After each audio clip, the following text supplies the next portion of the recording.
آیت نمبر ہے 114۔ بسم اللہ الرحمن الرحیم۔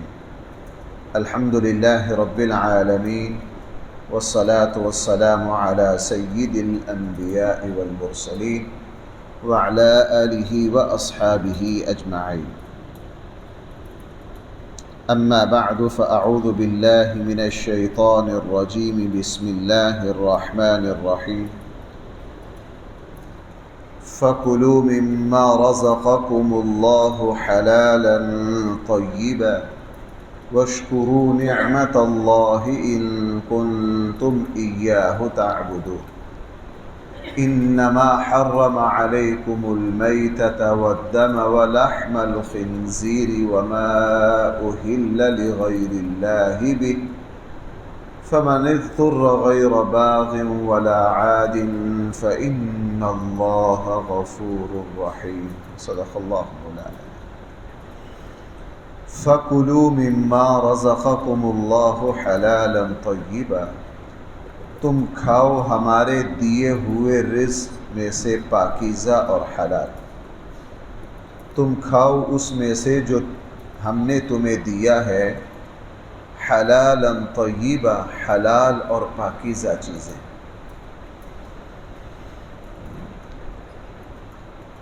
حلال اسے کہا جاتا ہے جس کو اللہ کے دین نے ہمارے لیے حلال کہا ہو۔ ہم اپنی مرضی سے کسی چیز کو حلال و حرام نہیں بنا سکتے۔ طیب اس چیز کو کہا جاتا ہے جو ایسی پاکیزہ ہو جس کو انسانی فطرت پسند کرے، عام انسانی فطرت پسند کرے۔ فرمایا کہ تم ہمارے دیے ہوئے اس رزق میں سے کھاؤ، وَاشْكُرُوا نِعْمَةَ اللَّهِ، اور تم اللہ تعالیٰ کی نعمتوں کا شکریہ ادا کرو۔ اللہ تعالیٰ کو یہ بہت پسند ہے کہ میرے بندے میری نعمتوں کے بعد میری نعمتوں سے فائدہ اٹھانے کے بعد میرا ہی شکریہ ادا کرے۔ اللہ تعالیٰ نے جتنی نعمتیں پیدا کی ہیں، مجھے اور آپ کو ان کے استعمال کی اجازت دی ہے۔ ہر نعمت کے استعمال کے بعد اللہ نے مجھے اور آپ کو حکم دیا ہے کہ تم اللہ کا شکریہ ادا کرو۔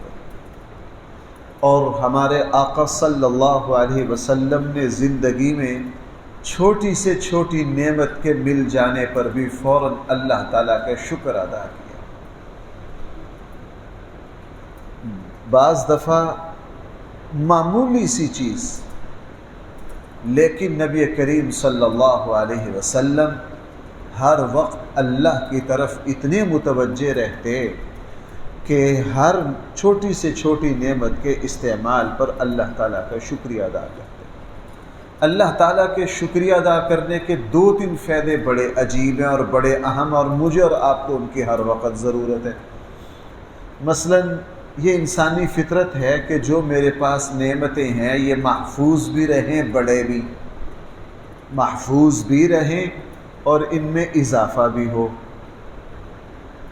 میرے اور آپ کے پاس جو نعمتیں ہیں یہ محفوظ بھی رہیں، ان میں اضافہ بھی ہو۔ اس کا بہترین ذریعہ اللہ تعالیٰ کا شکر ادا کرنا، چونکہ اللہ تعالیٰ پچھلے پارے میں گزرا قسم کھا کے تاکید کے ساتھ بار بار فرمایا کہ تم میری جس نعمت پر شکریہ ادا کرو گے ہم تمہاری اس نعمت کو بڑھا دیں گے۔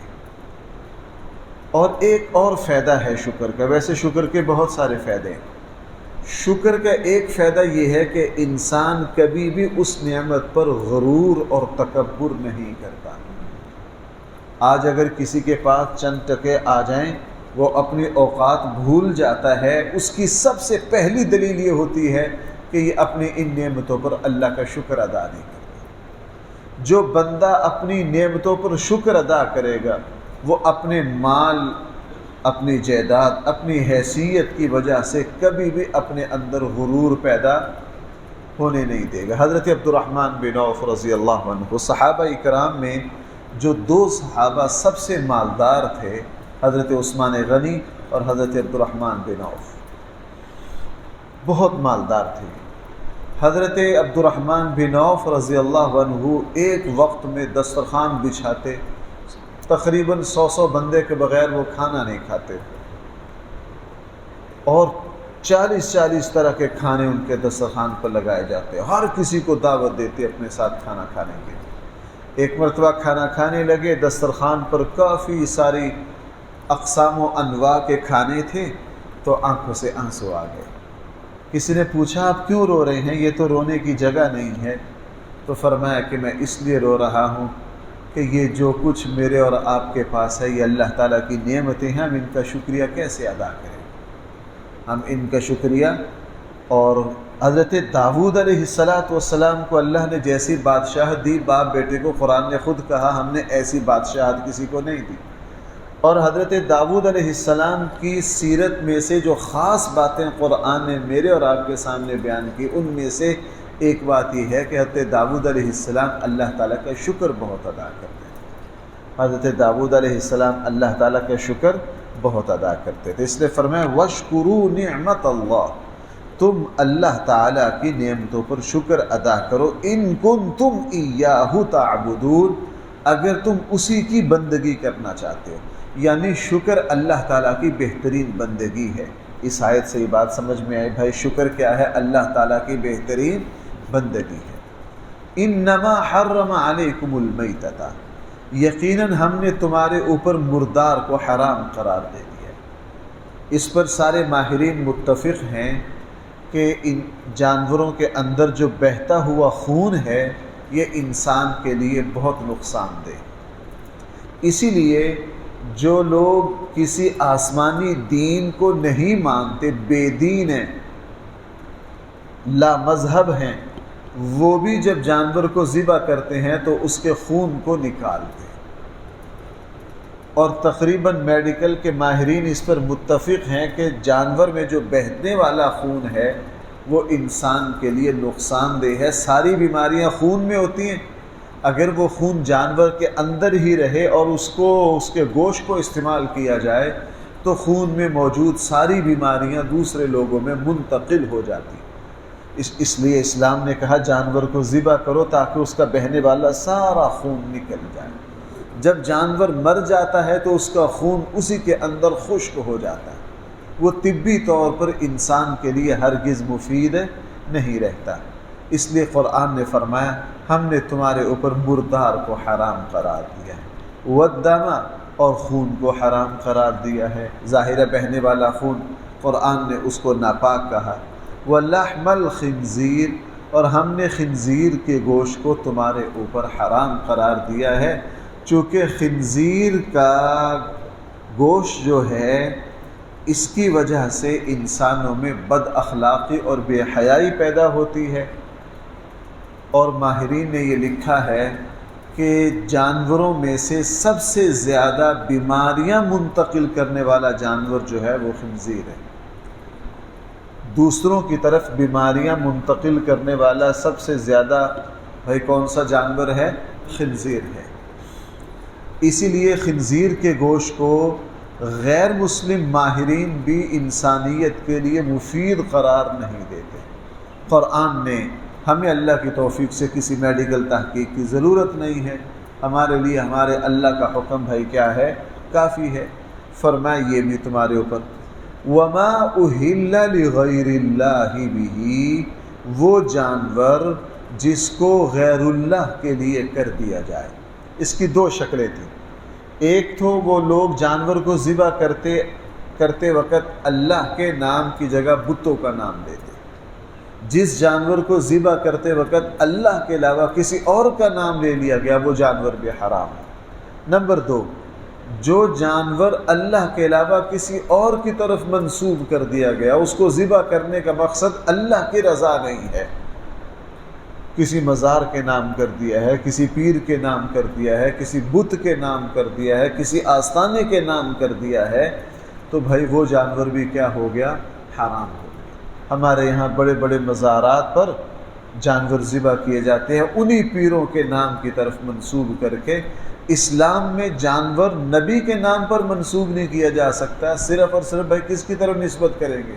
اللہ کی طرف نسبت کریں گے۔ آگے فرمایا فَمَنِ اضْطُرَّ غَيْرَ بَاغٍ وَلَا عَادٍ، یہ تینوں چیزیں ناجائز ہیں، حرام ہیں۔ ہاں اگر کوئی مسلمان مجبور ہو جائے تو مجبوری میں شرط یہ ہے کہ اس کا مقصد حد سے تجاوز کرنا، کوئی خباثت نہ ہو، تو مجبور بندے کے لیے اجازت ہے۔ یہ جو ہے نا فَمَنِ اضْطُرَّ، اسی سے علماء نے ایک دوسرے کو خون دینے کے جائز ہونے کی دلیل کو نکالا ہے۔ انسان کا بہنے والا خون بھی ناپاک ہے بھائی، اگر خون جسم سے نکل کر بہہ جائے وضو ٹوٹ جاتا ہے کہ نہیں؟ کپڑا ناپاک ہو جاتا ہے کہ نہیں؟ ناپاک ہو جاتا ہے، بہنے والا خون ناپاک ہے۔ لیکن اگر کوئی دوسرا انسان بیمار ہے، اس کا آپریشن ہے، اس کی کوئی مجبوری ہے، اس کو حد درجہ کمزوری ہے، جیسے ڈاکٹر حضرات آپریشن وغیرہ میں خون لکھ کر دیتے ہیں، تو وہ اسی دلیل سے جائز بنتا ہے فَمَنِ اضْطُرَّ، چونکہ وہاں مجبوری ہوتی ہے اور مقصد علاج ہوتا ہے، کوئی باغن ولا عادل، سرکشی اور عیاشی مقصد نہیں ہوتا، تو ایسے شخص کو خون دینا جائز ہے۔ اور یہاں سے ایک اور مسئلہ نکل آیا، علماء کے سامنے یہ مسئلہ بھی آیا کہ بعض لوگ اپنے ظاہری حسن و جمال کے لیے اپنا خون تبدیل کرواتے ہیں اور دوسروں کا خون لگواتے ہیں اپنی جوانی، اپنے چہرے کی رنگت کے لیے۔ اب وہ جائز نہیں ہے بھائی، وہ جائز، چونکہ قرآن کہہ رہا ہے بغیر باغ ولا عاد، تمہارا مقصد عیاشی نہ ہو، حد سے تجاوز کرنا نہ ہو، مجبوری میں خون دینا جائز ہے، خون لگوانا جائز ہے، مجبوری نہ ہو تو بالکل جائز نہیں۔ بھائی جب یہ تین چیزیں منع ہیں تو پھر جائز کیسے ہیں؟ فرمایا فَإِنَّ اللَّهَ غَفُورٌ رَحِيمٌ، اللہ تعالیٰ بہت مہربان ہے، اس نے مہربانی کی ہے، تمہاری مجبوری کی رعایت کی ہے۔ وَلَا تَقُولُوا لِمَا تَصِفُ أَلْسِنَتُهُمُ الْكَذِبَ، یہودی اپنی طرف سے کسی چیز کو حلال بنا لیتے اور اپنی طرف سے کسی چیز کو حرام قرار دے دیتے۔ قرآن کریم نے جگہ جگہ یہودیوں کا رد کیا ہے کہ تمہیں اس چیز کی اجازت نہیں۔ اس سے ملتی جلتی بھائی ایک اور شکل بھی ہے جو ہمارے یہاں بہت زیادہ ہے۔ ہم جانوروں میں، پرندوں میں حلال و حرام جو بناتے ہیں وہ ہمارا اپنا معیار ہے۔ کوئی کہتا ہے جناب پانی کے پرندوں میں سے یہ حلال ہے، یہ حرام ہے۔ بھائی کیوں؟ کہتے ہیں جی یہ کیڑے مکوڑے کھاتا ہے۔ کون سا پرندہ ہے جو کیڑے مکوڑے نہیں کھاتا؟ مرغی بھی کھاتی ہے، سب کھاتے ہیں۔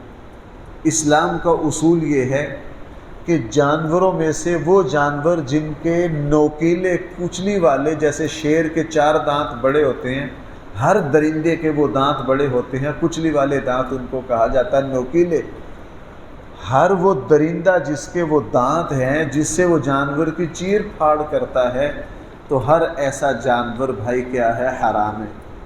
ہمارے لیے جو جانور حلال ہے، گائے، بھینس، اونٹ، بکری، چھترا، ان میں سے کسی کے وہ نوکیلے دانت نہیں ہے۔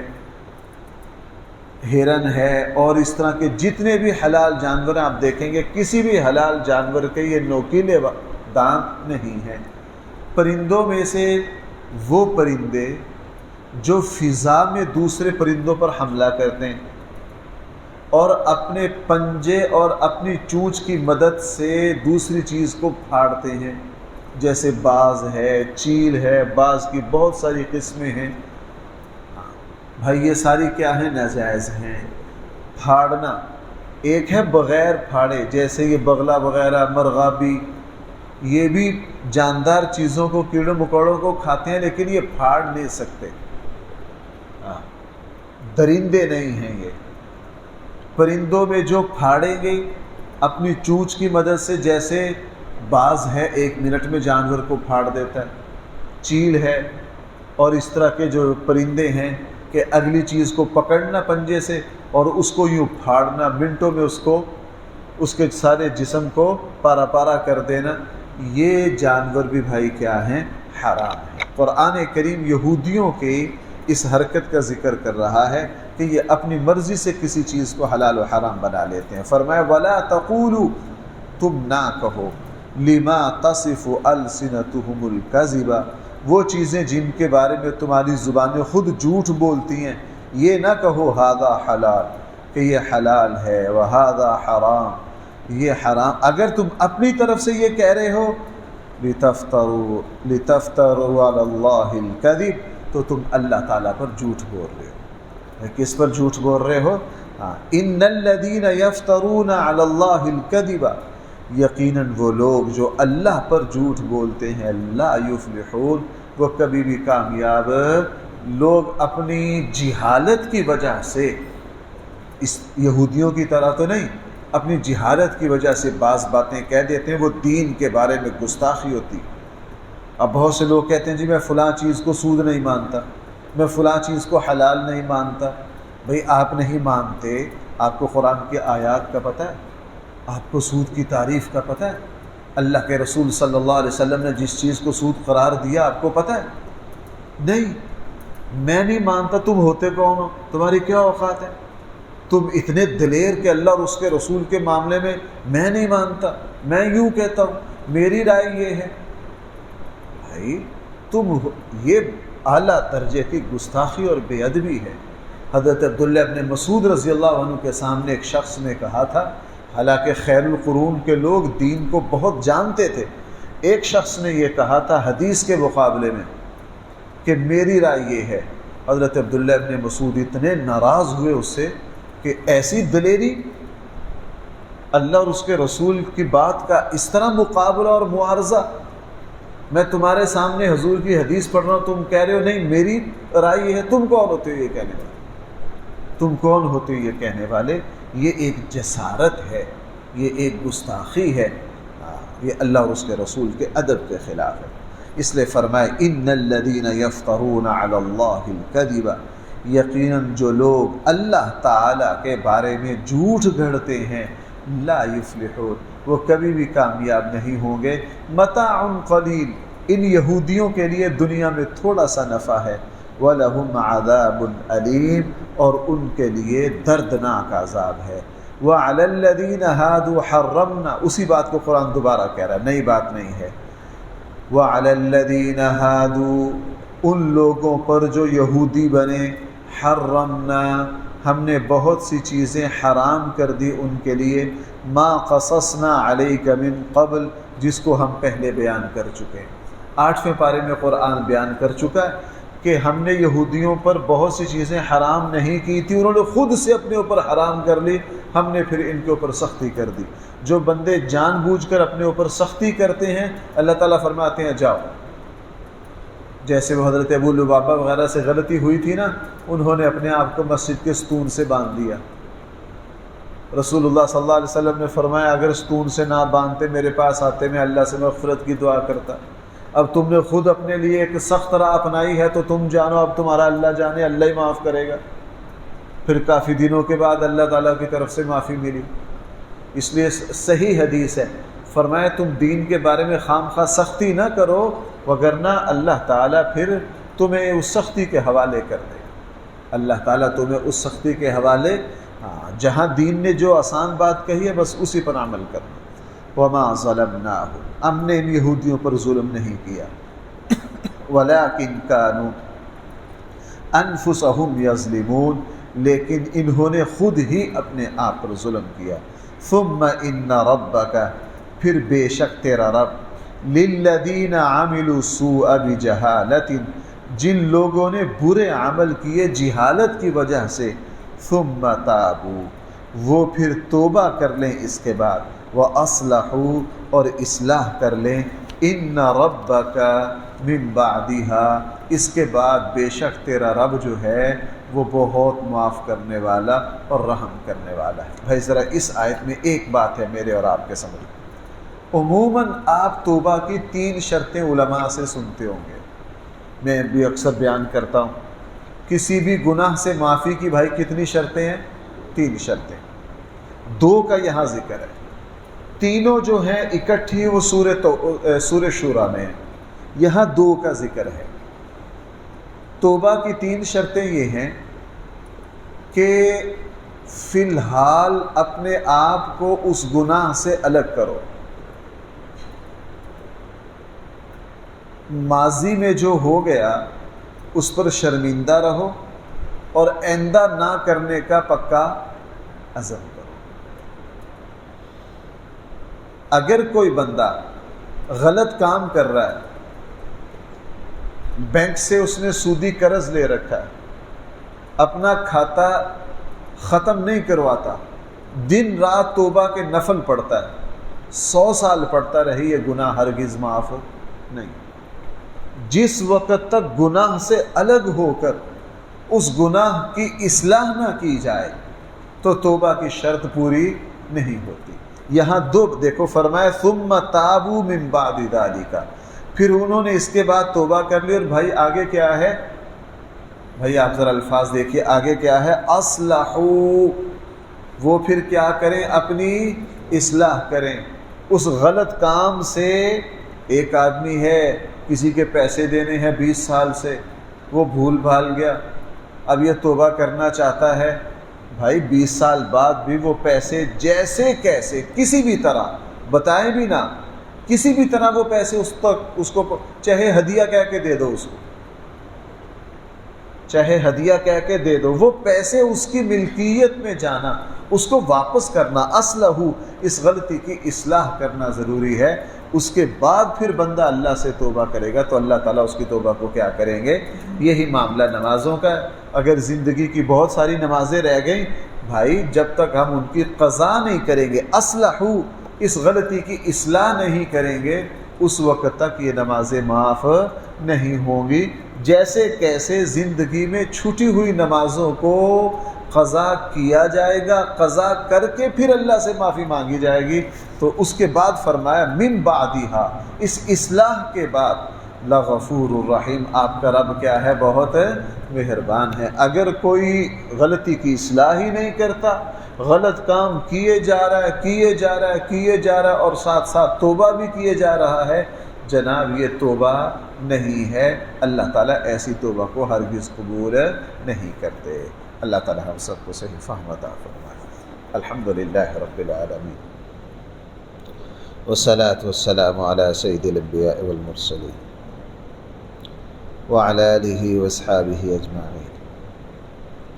ربنا آتنا في الدنيا حسنة وفي الآخرة حسنة وقنا عذاب النار۔